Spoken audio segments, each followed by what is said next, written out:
Welcome to episode 141 of Star Wars and Scotch. It's Kevin, it's Tim. Hi. We are back from GCX. Yeah. Which was incredible this year.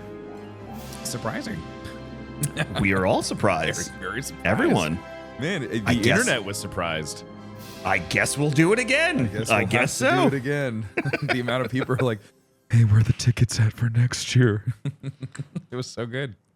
We're still getting those messages and whatnot. You'll have to wait. You have to wait. Well, I mean, not too long. Not too long. You'll have to wait. Let me put it this way. The worst case scenario is that we do the same venue again. Yeah. Just leave it at that. That is the absolute worst case scenario. We'll leave it there. So, good things to look forward to for the future. Yeah, but thanks for coming to the live show. If you were there at GCX, it was super fun. We had a great questions this year. We had a great panel. We had Alex and Molly from Star Wars Explained. We had Chase, that gay Jedi. You and I were there. Yeah. I really enjoyed Mike's son asking about if we ever get to see Anakin as a kid. Oh, yeah. It was just like, go watch episode 1. Oh, and then when Mike gets home, he's like, I'm going to teach my son. He sat him down and showed him Phantom Menace. I still have a problem with him saying Samwise is a bitch, but we'll get into that on another podcast. Yeah, no, this is not the space, and I need hours to deal with that. But yeah, we're back, and it was a very good year. Lots of positivity. Everyone seemed to have a great time. The after party was killer, which now, you know what the daunting thing is about having a successful after party, Tim? That everyone expects for that after party to be that or better. Yeah. As I'm walking, I know you didn't get to go. You were very busy. But as we were walking out, we left the park around like 11:30. We had it till midnight, and we were just like, no, we're done. We're exhausted. And as we're walking out, a bunch of people are like, hey, Tim, you got to do this again.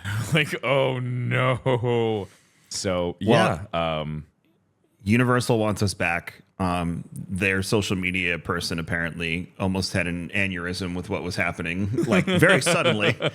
So they definitely want us back. So we'll negotiate that. I would love to see us go to Islands of Adventure next year, and then perhaps Epic Universe the year after that. So I will continue chatting with them and seeing what the potential is. But the worst case scenario there is we go back to do. I think I could convince them to do a different part of the park next time at minimum for the private area. Yeah. For the last 3 hours, but that aside from that, we had two of the best roller coasters that were. I mean, honestly, 3. Well, I guess Mummy two. is One of my favorites. Mummy and Rip Ride Rocket were just perfect. The amount of people, someone said they went on Rip Ride Rocket like 10 times in a row. They just got off, got on, got off, got on. So it was great. Like, what a good time. It was very, very enjoyable. We had the best team for planning this year, so I was able to actually eat dinner. It was 9:30, but I ate dinner on day 2, and I had a margarita with our security team and our friends at St. Jude. I had people filtering back from Universal, like, yeah, that was amazing. And I'm like, why the hell are you here? It's like 10 o'clock. Overall it was a great year, and we'll get you details soon for GCX 2024. But we have Build Against Cancer to look forward to in December. And Rare Drop is doing some stuff. We're not doing anything like front facing, so don't get excited, but I'm doing some work with LA Comic-Con as well. So it's exciting times. It feels like things, I don't want to say things are back to normal because things are forever changed, but it feels like there's positive momentum again. I agree. We'll say that. But on the Kings Coast side of things, hey, the TikTok shop. You know what? Hopefully by the time you hear this episode, our TikTok shop will be operational. Man, this has been quite the adventure for the Kings Coast team, trying to get our TikTok shop up and running, but it works. We had like a trial run and I broke it. We had a bunch of people come through and buy coffee, which was great. It all broke. So hopefully this time it'll all work and then we'll be able to push that out. But man, if you guys could do us a huge favor and check out if you're on TikTok, check out the Kings Coast TikTok, leave a like, follow us over there. We're really trying to push some people on over to the TikToks for King's Coast. Yeah, it was. It's all like API bullshit and things that don't concern you. But we want to make sure that you get the product, you get the deals that TikTok is offering because they're really good. They're really good, and we don't have to pay for really any good of deals. them. You essentially get our coffee for damn near close to free, and we don't pay for any of it. I think if we had to pay for it, we wouldn't be bothering. But since TikTok is paying for it, that's why we're like. I was on the phone with Ben and Wayne yesterday for 2 hours trying to make sure all the permissions. We were going line by line in the API settings and then in the TikTok shop settings. And then we wake up this morning and Tim's like, "Why does my coffee say it's $50?" And we're like, "What the fuck?" It's showing like the kilo, which you could buy. You could buy. I love saying you can buy it in kilo because it just sounds like we're selling drugs. But yeah, you can buy anywhere from 12 ounces all the way up to a kilo of King's Coast. So there you go. Yeah. So kingscoastcoffee.com, and we're King's Coast Coffee on TikTok. I don't want to say Star Wars news has been light, but it's been light, Kevin. It's been kind of everything. I feel like there's a dam that's been put up, and it's Ahsoka. Ahsoka is the wall of Star Wars content. As soon as that starts, it's just gonna explode. Yeah, we got Ahsoka. I'm curious we don't know what comes out. Well, we know Skeleton Crew comes out next. We just don't know when it comes out. So it's after Ahsoka, we don't have much news on what is. Do you think with all of the strikes and everything going on that we're just, like that's just going to get pushed back into a later date? I think a lot of stuff is going to be pushed back. I think we're not going to feel the effects of the strike till probably early next year. Yeah, it's a lot like video games during the pandemic, is that we didn't feel it in the beginning, but after year 2, we were like, oh, this sucks. But it'll get the same thing that gaming is experiencing this year, which is like this insane renaissance of, I threw in the notes today, something to talk about Starfield, space, whatever. But this insane renaissance of gaming. Like we're going from one of the greatest RPGs in the history of video game in Baldur's Gate 3. Yeah. And I don't say that lightly. I say that with purpose. I haven't even finished Act 1, and I am 26 hours into the game. Do you know how exciting that is for someone like me? Yeah. Plus, I have another campaign going with my 2 friends. I'm trying to get Tim and Ben to do a campaign with me. Like, it's I'm trying to finish my campaign with Lupo, and that's been a pain in the butt. Thanks, Tarkov. Thank you a lot for ripping away the joy. If you want, in the future, I say instead of because we were doing D&D with Robert, you, me, and Ben should just do D&D in Baldur's Gate. Yeah, I agree. Together. Yeah. Like once or twice a month. But not at 9 o'clock at night. No, we could do it during the day. I could take a day to do. No, we could do it in the evening. We could have like a 4-hour play session. We started at a normal time. I tried doing a nighttime stream with Lupo in Baldur's Gate, and I wanted to die. Oh yeah, you're an early riser too. So it was also your birthday. Yeah, but still, I mean, it was actually. If you missed it, it was actually Tim's birthday. My birthday. It was actually his birthday. Actually, so. But yeah, it's the renaissance of gaming. Starfield is on the horizon. Starfield is going to be your average Bethesda release. People are going to complain about bugs. Bugs is a feature in Bethesda games. Please just understand that. I hate that we've all just come to accept that a Bethesda title means it's just going to suck at launch. But the problem with it is the sheer magnitude and the size of the game. But you've got Xbox behind it, though. That's my only. I think the only saving grace that Starfield has is that Papa Microsoft is just throwing money at them to make this work. And every time we do this, it's the same cycle. We complain about the bugs, and then within the year, it's one of the greatest games of all time. We did it with Morrowind. We did it with Oblivion. Yeah, but we did it with Skyrim. We did it with Fallout 4. Well, now the replayability of it 12 years later is what makes it great, not necessarily the game itself. But for the first 3 years, it's the game itself. Then the mods come out and make it replayable.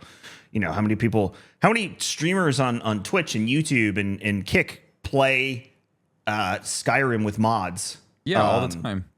As that's their shtick. So I think we're going to go through the same thing with television and movies. Yeah. I think next year you're really going to feel it.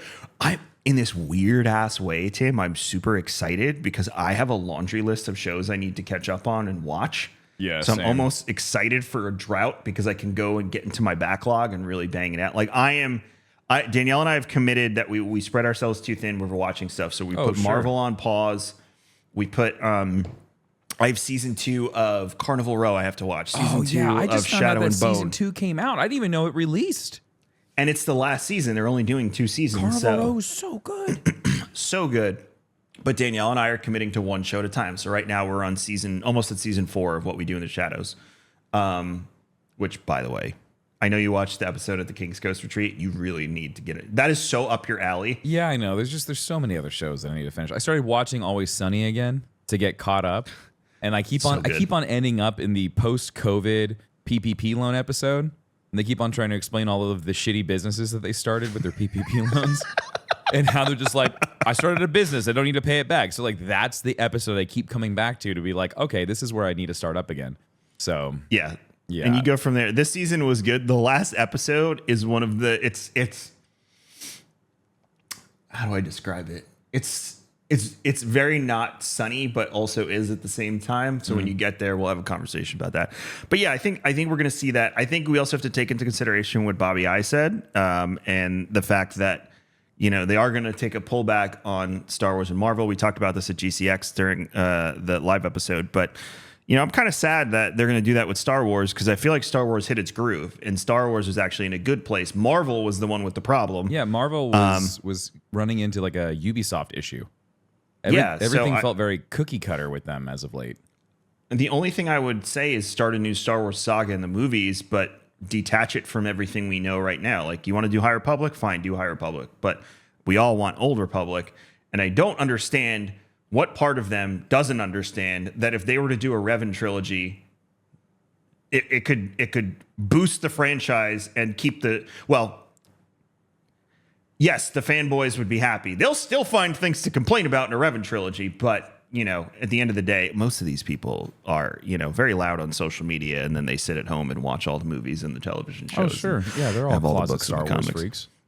So, yeah, so I think we're going to experience that renaissance when probably in 26 would be my guess, maybe 25. But 24 is going to suck for television and movies. If you're looking for new stuff to watch and get caught up on. Great time to be a streamer. Hey, great time to be a streamer. Pay people a fair wage. That's it. That's all they want. I don't understand why it's so difficult, but, hey, I'm not a bazillionaire. I don't know. No. Oh, we'll see.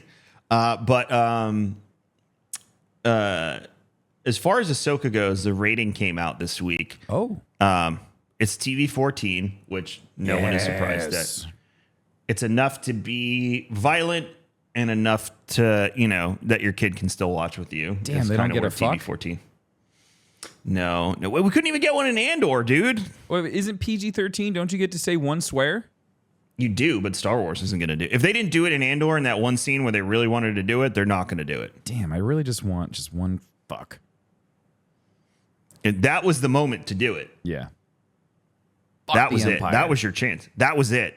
Was the problem is, how many like uppity people would have gotten so upset by that? Like, also, you've corrupted Star Wars. They don't use the word fuck in Star Wars anyways. What they should do is do what Battlestar... You watch Battlestar Galactica? I have. Remember their workaround for that? No. Frack. Yeah, frack is really good. I feel like they've used that in Star Wars. Or what's the other one that they use a lot? Scruffy looking Nerf herder? No. It's they say it in Rebels all the time. Castle Pass? Kaz oh yeah. I remember that. Calapass? Damn, it's right there. Calcutta. No, that's wrong. All right, I'm gonna try to find it, but if you know what it is, I'm sure it's Calapass or something. Fuck. Kaleidoscope. No. Star Wars Rebels curse word. Are you Googling Star Wars curse words right now? Karrabast. Literally, I swear to God, it's the first thing that came up. Star Wars Rebels curse word. It's Karrabast. And the character who cusses the most in Star Wars isn't Han Solo or even Jabba the Hutt. Instead, it's the heroic Zeb. Because he always says, Karrabast. But what does Karrabast mean? Let's see if we actually get a real definition for Karrabast. Oh, sorry, it's Carablast. Nope, that's a Pokemon. Fuck. Carabas, Star Wars, Wikipedia. Here we go. Does it give me like a good definition? It gives me the history of it. Behind the scenes. Yeah, there's like it's just a curse word. It doesn't actually have like any meaning behind it. And it's not to be confused with Carablast, which is a Pokemon. But Carabas. Start working that into my vernaculars. There's this British comedy I watch, old one called Blackadder. Stars Rowan Atkinson, Mr. Bean. Yeah. And there's a part where he says the word gobbledygook to his superior officer. And while he's being reprimanded, the officer stops and turns to his assistant and goes, also make note of the word gobbledygook. I like it. I want to use it more in conversation. That reminded me of that. I love British humor. It's so good. Oh, God, it's the best. So, yeah, TV-14, no surprise there. This article from thedirect.com says, how mature will Ahsoka be? Now that fans have this rating information to dissect, one can start to piece together what to expect in Ahsoka when it arrives on Disney+. Some may scoff at the idea of the Rosario Dawson-led series getting the same rating as the likes of Marvel's What If and the Book of Boba Fett, but it seems like the TV-14 rating covers a wide swath of content. I agree with that. Yep. Intense and gripping dramas like Andor hit the same rating mark. Yeah, so, I mean, Andor was 14 as well, which to me says a lot. Executions in Andor. So, I mean, like... in the first 5 minutes. Yeah, literally, he points a gun to the guy's forehead, and off camera, you hear the gunshot and the body fall over. Like, it's pretty dark. Also, I find it amusing that when my mother-in-law and my mother were like, oh, you got a gun tattooed on your arm. I'm like, no, it's a blaster from Star Wars. They both go, oh, okay. I mean... Technically, that's a World War II German pistol, so... No, it's a blaster. It's a blaster. It's not a gun. I don't know what you're talking about. I did have a moment where I was like, maybe I should have got the Millennium Falcon instead. Because I'm sure I go into places and, like, people that are like, oh, look at that, he's got a gun on him. It's like, it's not a gun. It's a blaster. What kind of blaster is it, Kevin? I forget. Damn it, it's the DL-44. You literally have it on your body. I'll never remember. It's just Hans. God, that is just... Ask me again in 2 weeks so you can get mad again. I'm going to get a Sharpie. I'm going to just write DL-44. On my forehead. It's right there on your forearm.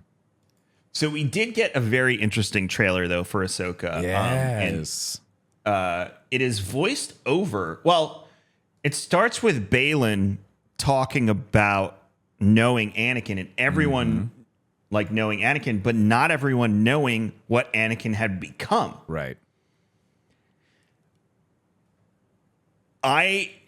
So if this is after Rebels, Yes. Rebels is the moment Ahsoka realizes A, that Anakin is still alive, and I think it's season 2.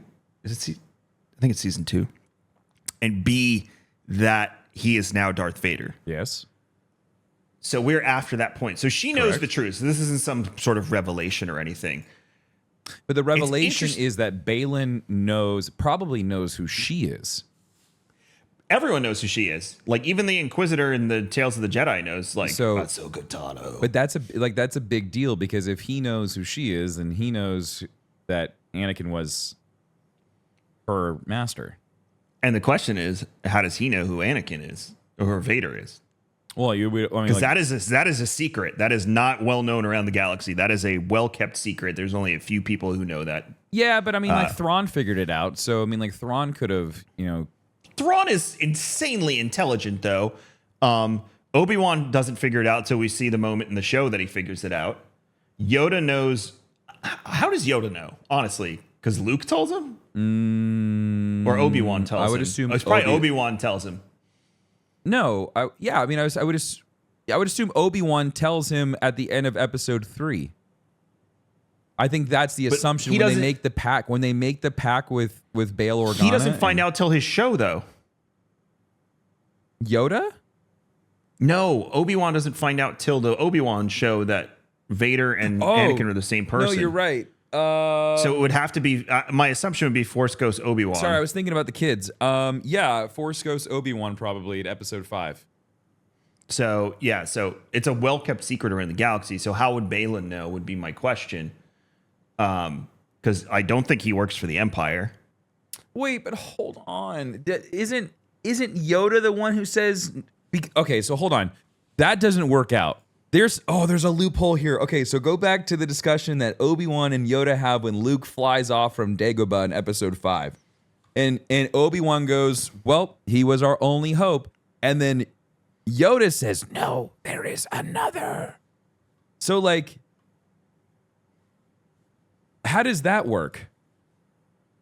I feel like there's a loophole here. I think it's Well, assumed. Obi-Wan's dead by the time we meet Yoda, so he could have already. No, but told I'm him. assuming that I feel like the assumption is Obi-Wan tells Yoda that Anakin is alive and Anakin is Darth Vader.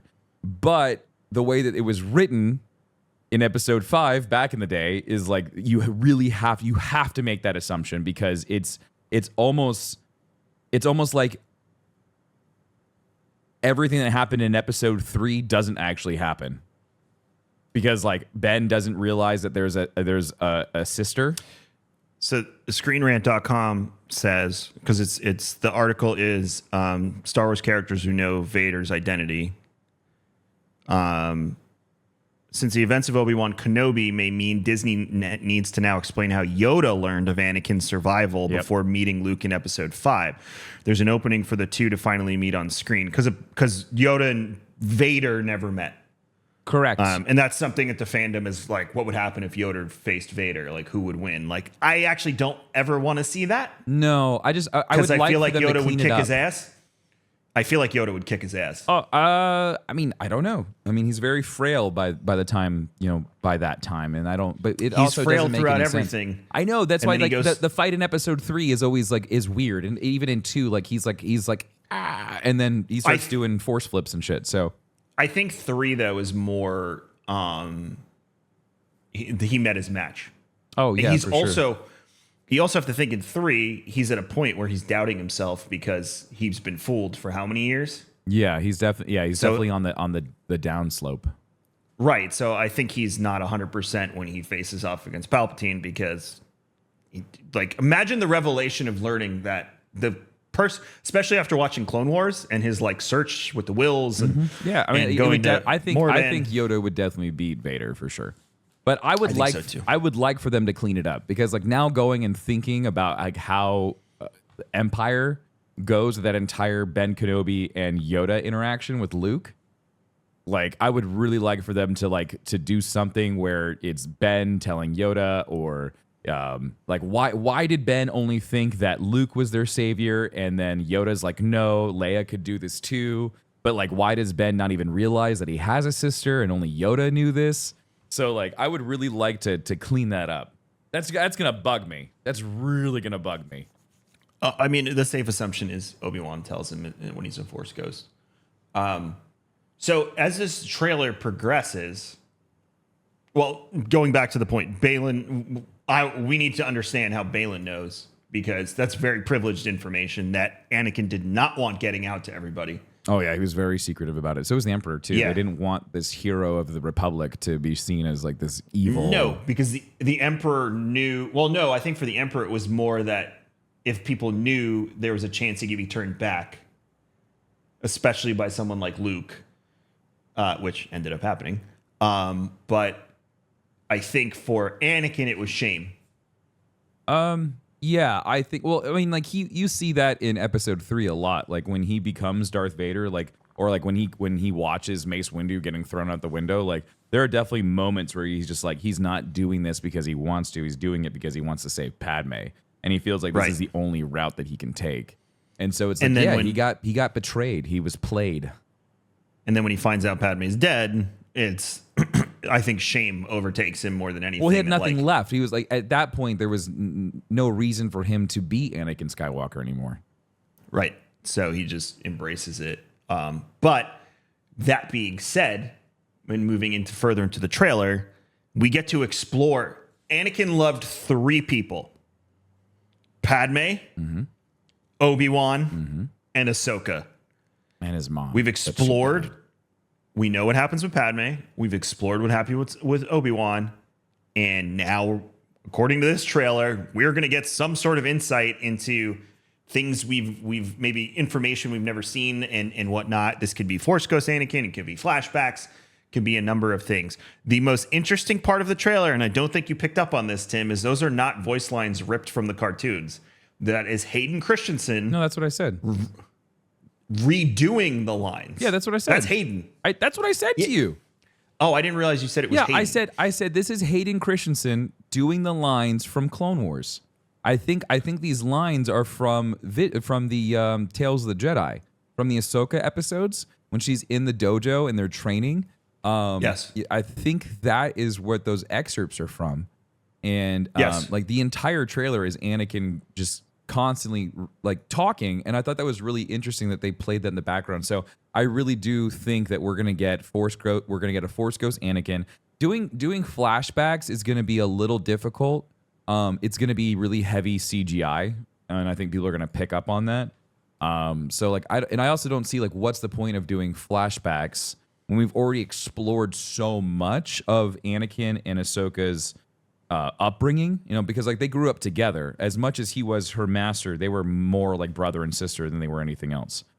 Yes. So like I think like Anakin is going to be to Ahsoka as to what Ben was to Luke, and I think Anakin's going to show up at multiple points throughout the thing and like have discussions with her. Like he's really going to be like her angel on her shoulder as she goes through these trials and tribulations. And I would assume he's going to have insight with Thrawn as well. Because like that's gonna be huge for her because he did so much work with Thrawn. So hopefully that could be a really fun tie-in to the books as well. Because Anakin is the only other person aside from Thrawn, Vanto, and we also don't even know if Eli Vanto is going to show up in this. I really hope he does.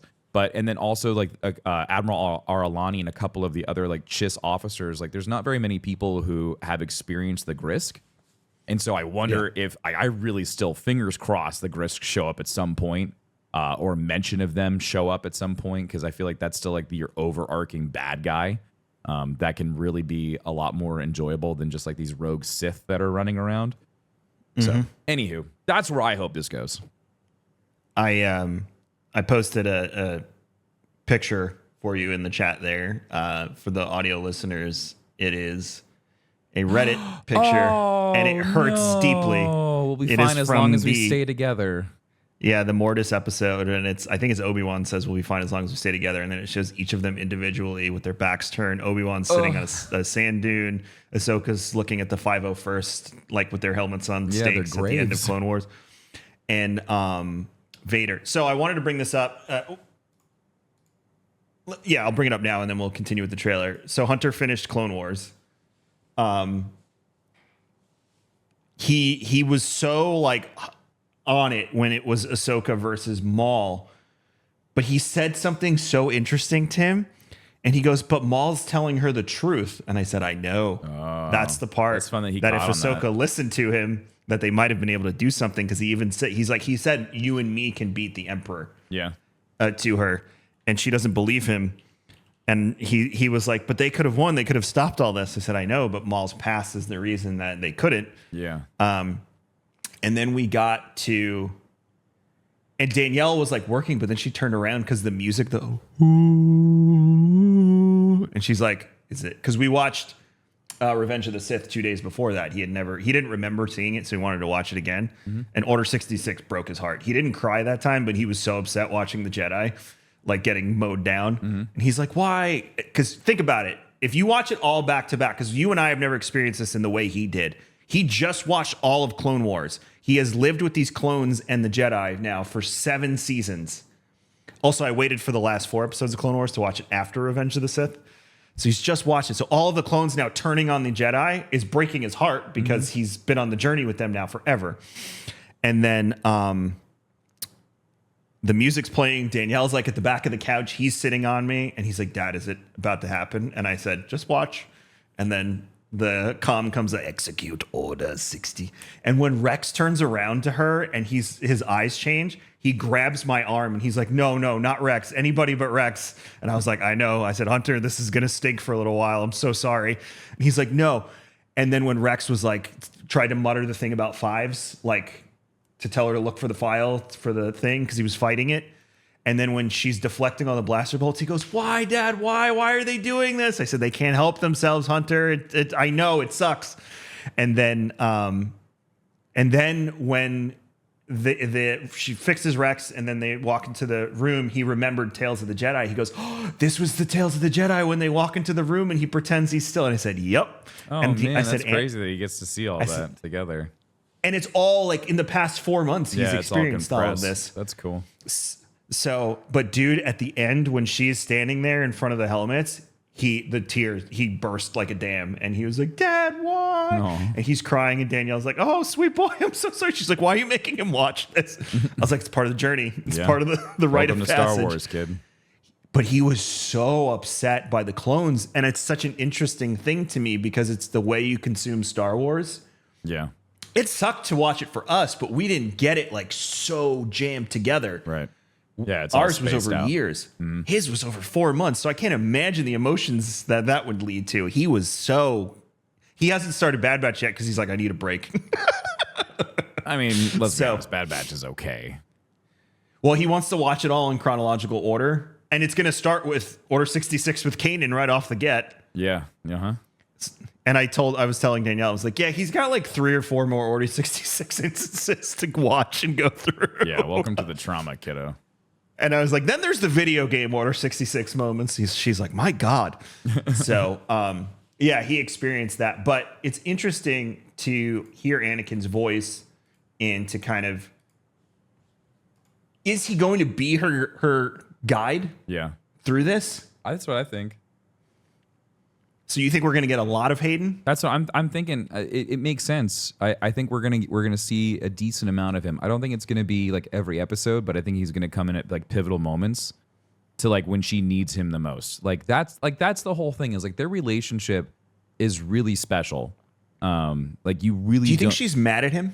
Oh yeah, for sure, most definitely. I think there's a lot of like they need therapy for sure. They need to have a moment of where she needs to yell at him. She needs to be upset. She needs to cry, and he needs to take it. And he has to stand there and listen to her and then apologize. Like I think that's gonna be like a pivotal moment in their relationship where it's gonna be like she's gonna ask him all these questions. She's gonna beg for answers, and he's gonna be all like stern and force ghosty, and then he's gonna like tell her how it is, and he's gonna be like, I messed up, and here's all these things. And I think it's going to be like a really emotional episode. Like, I feel like that if they didn't have closure like that, if they didn't showcase her getting the closure that she needed, they missed a mark. I can see the first or second episode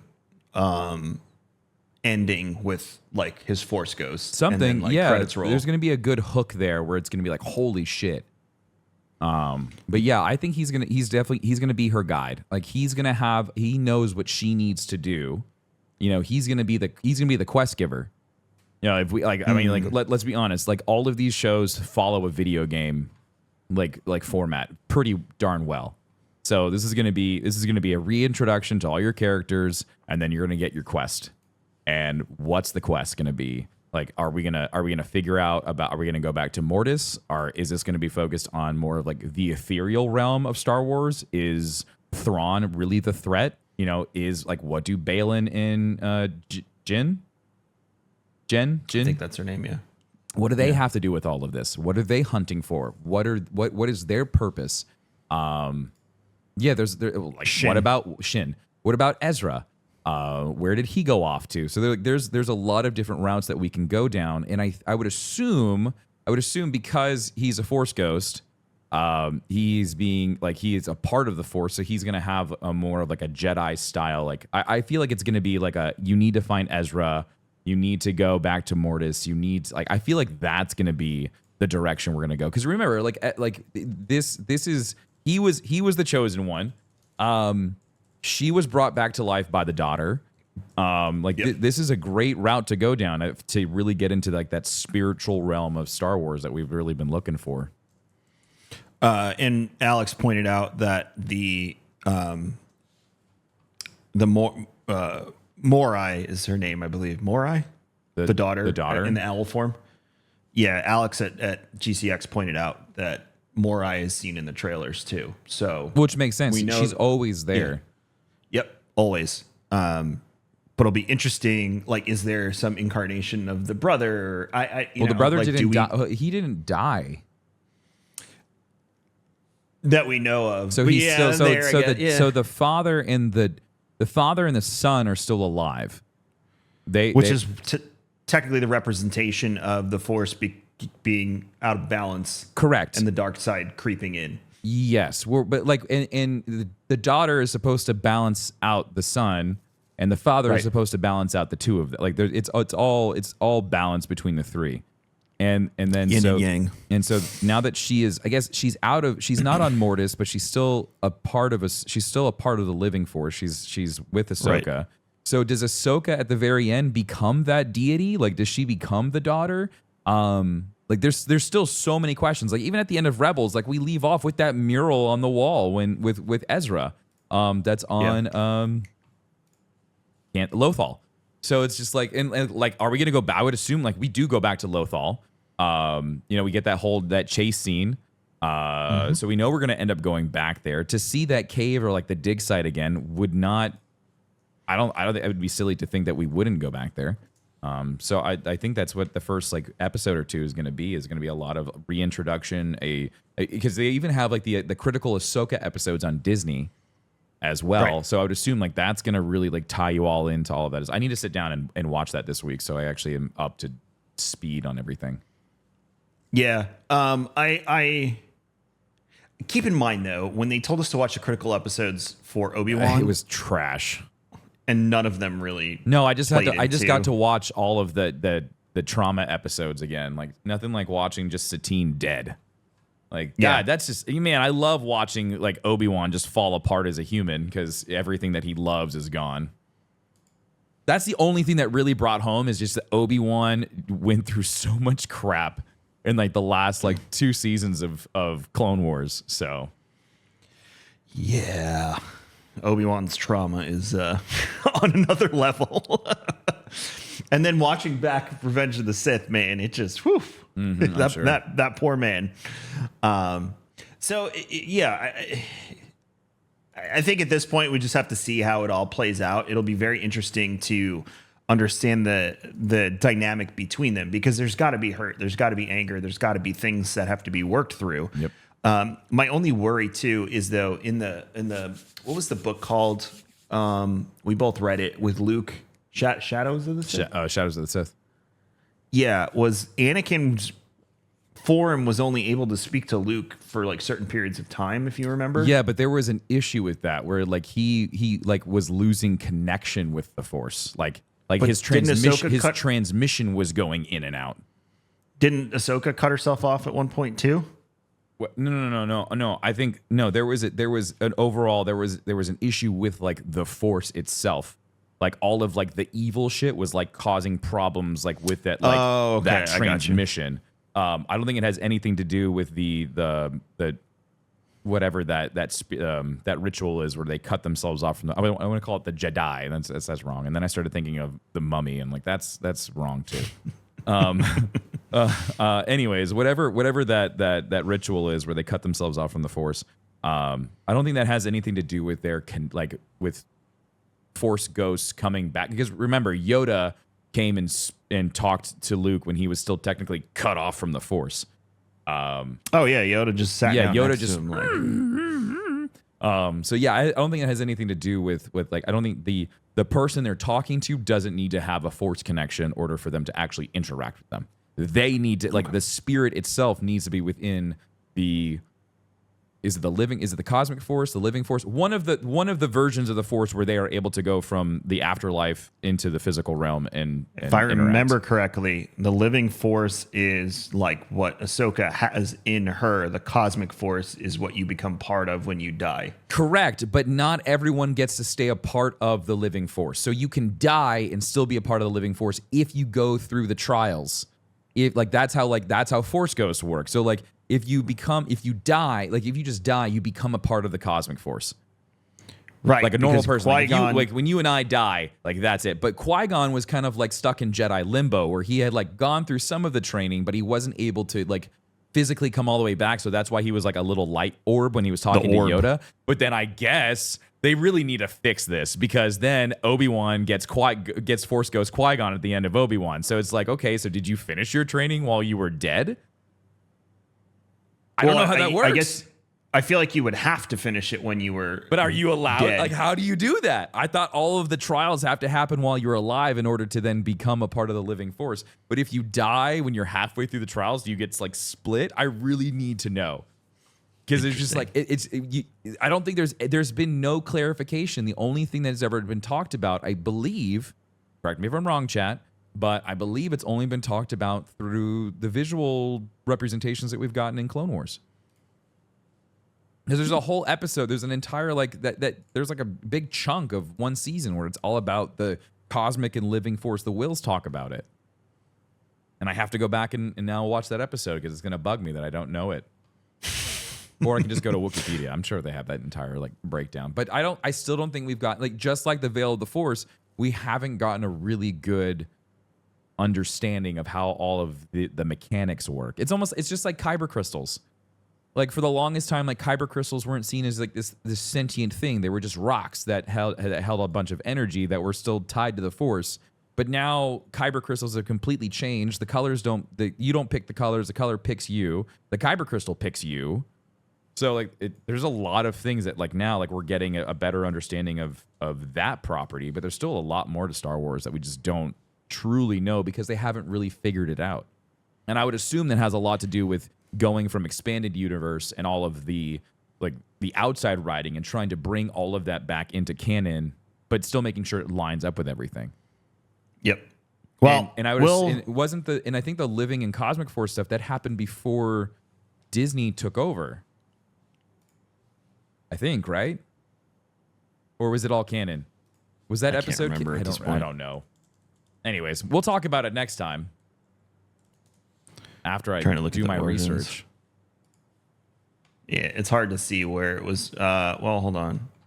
It was before because there's a canon and Legends version of it in Wikipedia, which means there's two versions of it. Great. Hey, we'll be right back. We're going to pay a few bills and we'll see you on the flip side. All right, we're back. We spent way more time than we had allotted on that, which is awesome. All right. And we usually do that. But a quick update for you. So a few weeks ago, last episode we did before GCX, we talked about how there was no direction for Lando and the lead showrunner had no idea what was going on. Literally days after that, it was announced that Justin Simeon is gone from the show and Donald Glover and his brother Steven are writing the show. I saw this. So this is interesting. Donald Glover is embracing his role. He wants to be Lando for the foreseeable future. He's a huge nerd, if you don't know that, by the way, and a big Star Wars fan. So he's very excited to do this. So I think he's actually probably the reason the show is sticking around. Yeah. Because he's probably the one driving it and being like, hey, listen, like, I still want to do it. I'll write it. Or da-da-da. I don't know how they're arranging it, but from what I've read from the interviews and stuff, it seems like he really wants to do it. I would be interested to see, Tim, and I didn't even think of this, if they bring Alden Ehrenreich back to be Han in the Lando show. Yeah. I feel like for continuity's sakes, they need to. And it'd be fun. They had good chemistry, the two of them. I agree. Yeah, it was really good.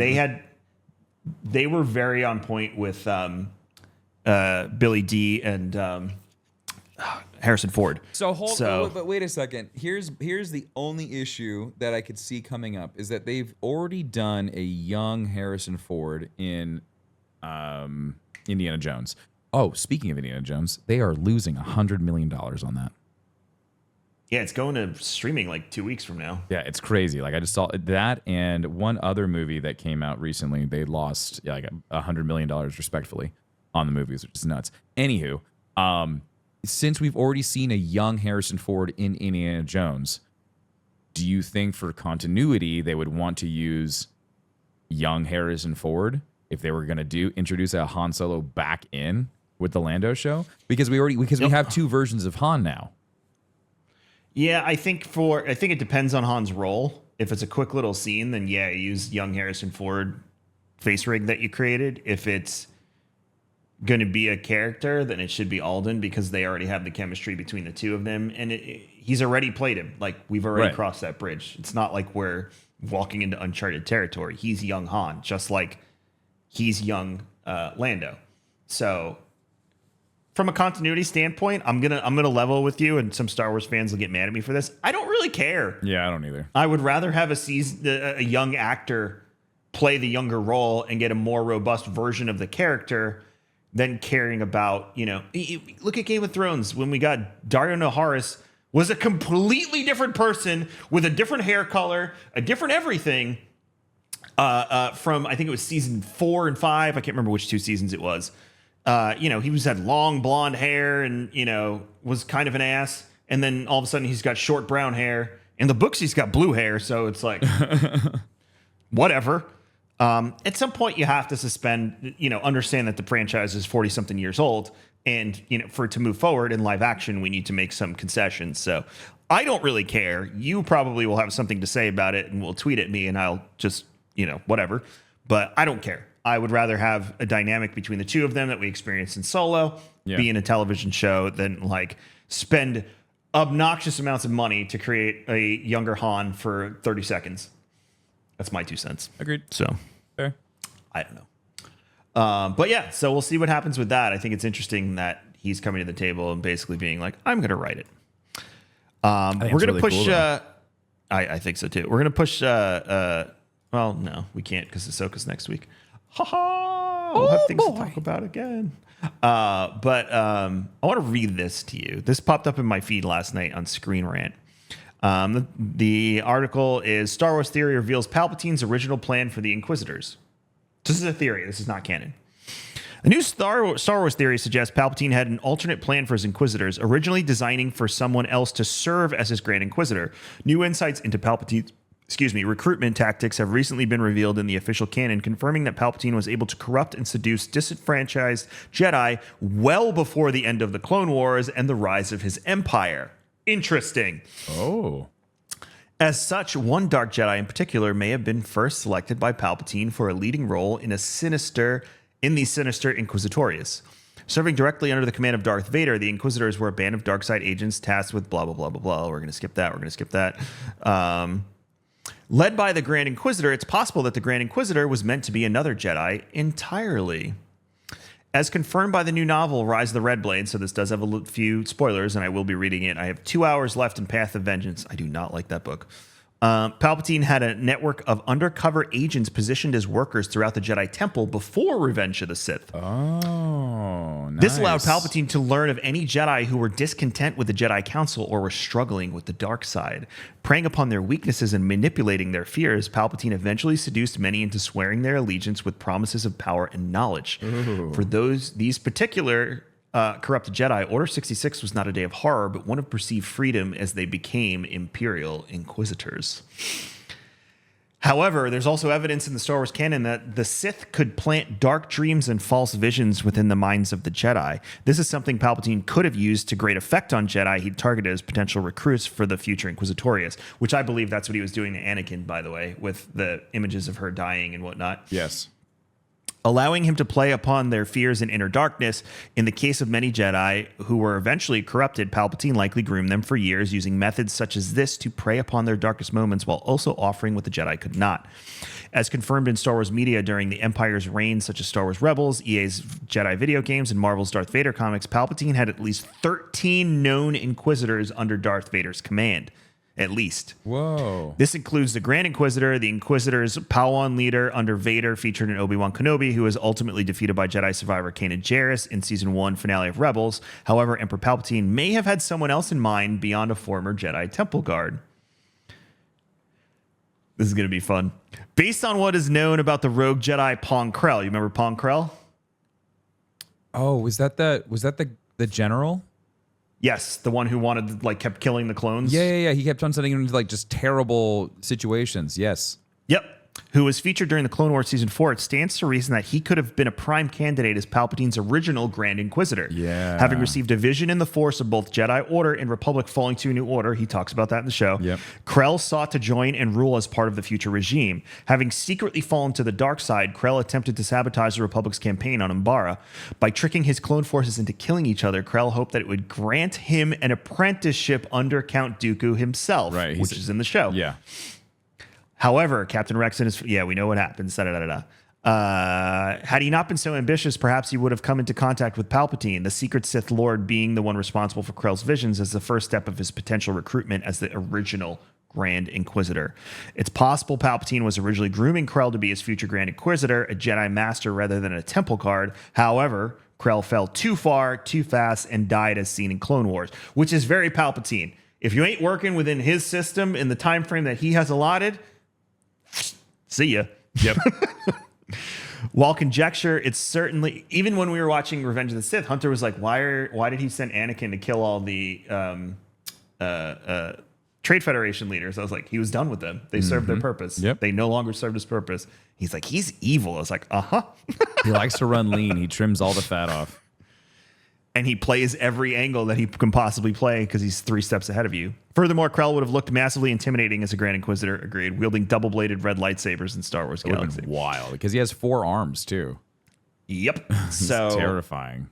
I really like that theory. Yeah. I think that's a fun one. Yeah. That could also be one of those things where like Dave gets a hold of it and goes, huh. Yeah. I mean, like, yeah. It would be really, sure, really let's cool make to see this Pong canon. Krell. Just Pong Krell like being manipulated and then like... Well, we don't. Does he die or does he just stay in jail? I don't know if they Because at the end of that episode, he gets taken off. Oh no, execution. Hold on. You're in a position of power now. How does it feel? After capturing him, the clones placed Krell in a holding cell in the airbase. Krell was interrupted by Dogma. Does he die? Afterwards, Dogma's... oh, yeah. Remember, Dogma kills him and then gets arrested for it. Right. Okay, so he does die. Yeah, and then And the clones have issues because they're conflicted because... Right. Was it the right thing to do? Yeah. Yes, I Yeah, remember Dogma that. kills him and then he Yeah, gets yeah. arrested. Right. Okay. I knew someone got arrested, and I couldn't remember who it was. Yeah, it was Dogma. Okay. Yeah, I remember that. So I like that theory a lot. I think that's a lot of fun. I'm into that. I could get behind that. So before I run out, completely unrelated to Star Wars, but just, space magic in general. Well, I don't know about magic, but Starfield dropped a lore timeline, which I was kind of surprised at. A lot of games now, they're like, well, you can learn about it in game. I really enjoy when companies come and they bring the lore ahead of time to get you amped and excited. They did that with Diablo 4, which I think was smart. Yeah.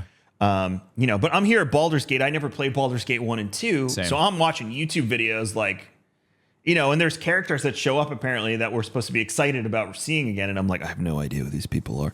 So Like who? It's in the video. There's like a few characters that they showed. Okay, I was curious because like Volo, None of our companions. Like- It's none of the companions. like Volo, I didn't know he's from. He is from just Dungeons and Dragons. Like he's like in like he's the there's a Dungeons and Dragons like book of beasts and it's written by Volo. Did you see if you don't go Oathbreaker on Paladin and you kill one innocent person, what happens? No, what happens? So the Paladins worship the god of justice. Yeah, does the god of justice show up? So if you go to camp rest Uh-huh. on long rest and you Yeah. go to sleep, the god of justice comes to you in the night and has a very serious chat with you Oh my about God. killing innocents and breaking your oath. I am so glad I went Oathbreaker. I love yeah. that I have turned into a Sith Lord. You get the best of both worlds there because everyone trusts your judgment. So I've gotten out of a ton of scenarios where I would have had to fight, and people are like, "Well, the druid won with the girl with the kid." Yes. I talked my way out of that one. I was like, "I can judge. I'm qualified. Yeah, she's innocent. Let her go." And the Yeah. druid lady was like, "You bastard!" I was like, "Hey." Yeah, Paladin, because your chill out." karma and everything's so high, and you have a bunch. Yep. You can do a bunch of rerolls, and so it's just like Yeah. it's really hard to lose as a paladin. But then you get all like the really dark magic, which is fantastic. Yeah, like I have a few necromancy spells I probably shouldn't be using, but hey, whatever. Make your own way. I'm turning I'm turning Gale into a necromancer more than anything. But what's interesting, tell me what this sounds like to you. If Bethesda, so some fans believe Earth may have been abandoned or destroyed in the game's story, as its absence is important in events, suggests it no longer exists or is uninhabited. If Bethesda chooses to make an uninhabited Earth part of Starfield's backstory, it would align with the trend in classic sci-fi stories and can fit with the game's tone and themes. Yeah. What does that remind you of, Tim? Star Wars? Destiny 1? Yeah. But Destiny 1 is inhabited. Earth? Yeah, aren't you has one city left on Earth. Yeah, the tower. Yeah, the last city. Yeah. But the rest of Earth is that's where we go on our adventures. It's all messed up. Well, there's actually no, because when we go to the tower's still the last, because even when we go to Europe, it's still a war zone. Yeah, it's all messed up. The tower is the last saving grace for humanity. So I find the Earth angle very interesting. Well, isn't there a whole thing about Earth in Star Wars? Isn't there like a huge rant? So in Legends, let me see if I get this right. There are travelers from the Star Wars galaxy, Adam and Eve, who end up in some sort of wormhole and get stranded on Earth. Ah, that's sick. It was hidden in some Legends comic way back when. It's not canon, but that was the original. Yeah, that's cool. Thing was Adam and Eve come from the Star Wars galaxy. They get stranded on Earth somehow, and that's the beginning of civilization, because it is a long time ago in a galaxy far, far away. Yeah. So makes sense. But yeah, the Starfield lore thing, if you're going to play it, I definitely, and you're into the story. Because again, I know a lot of you play these games, you're not really into the story, and that's totally fine. I'm a lore buff and then some. So I've been digging into this now ever since they released it. I think it was 2 days ago. Where is it? Where can you find this? Sorry? Saying the article now. I mean, I know. I wasn't sure if you told the listeners where they can find this. Oh, it's everywhere. It's on, just follow Starfield anywhere. Starfield on Reddit is where I originally saw it. Starfield on Twitter, like they have the story. It's called the story they showed so far. off the entire timeline for Starfield. Yeah, so it says like when the space travel started and when, all that stuff. So given the scope of what Starfield is going to be, I find it interesting that Earth could play a major role as like the uninhabited planet or the planet we left behind or something to that effect. And I don't know. I'm a huge lore person, so this excited me that they, primed us for it. And they're like, "You ready to go explore the unknown?" Starfield to me feels very Star Trek-y. Yes, very much so. I agree. The combat actually looks good, which for a Bethesda game is. It looks better than Star shocking. Citizen, so. It looks better than Fallout. Ooh. Man, Fallout 76 is still pile of doo-doo. Not my cup of tea. Fallout 4 combat had that, like, what was that thing called where you did like the bullet time with the... with the pip? Yeah. Yeah. I'm wondering if we'll get something similar. No, in this. a lot. All of the maybe, but all of the combat they've shown is very fast. Like it's slower than Call of Duty, but it's not like Tarkov. It's not Star Citizen. So like you still get like the hit point numbers that like pop up for your guns like on enemies, but everything that I've seen has been like running, sliding, peeking.